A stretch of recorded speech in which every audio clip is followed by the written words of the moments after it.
सांगा रे.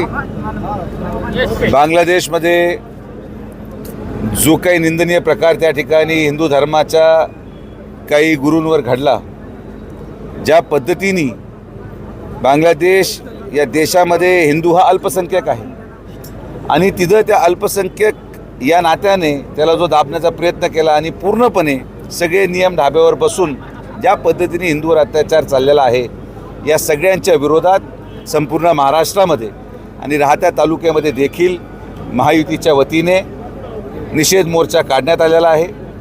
अशा प्रकारे कुठल्याही धर्माचं संरक्षण करायचं काम हे केलं जाईल.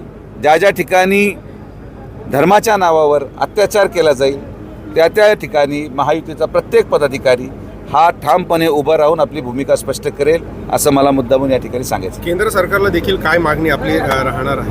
नाही, केंद्र सरकारला आज नम्र विनंती आपण एवढीच करणार आहोत की बांगलादेशचं अस्तित्व हे भारतावर अवलंबून आहे. स्वातंत्र्यापासून तर म्हणजे बांगलादेशचं निर्माण हे भारताने केलं होतं. बांगलादेशचं पूर्ण उपजीविकेचं साधन हे भारतामुळं चालू आहे आणि जर भारतामुळं या गोष्टी बांगलादेशमध्ये सगळ्या मिळत असतील तर त्यांना देखील या गोष्टी अवगत करणं आवश्यक आहे की यापुढे जर हिंदू धर्माच्या कुठल्याही व्यक्तीवर बांगलादेशमध्ये अत्याचार झाला तर भारत यापुढे कुठलीही मदत सरकारच्या माध्यमातून, आदरणीय प्रधानमंत्र्यांच्या माध्यमातून होऊ नये ही आमची विनंती राहील.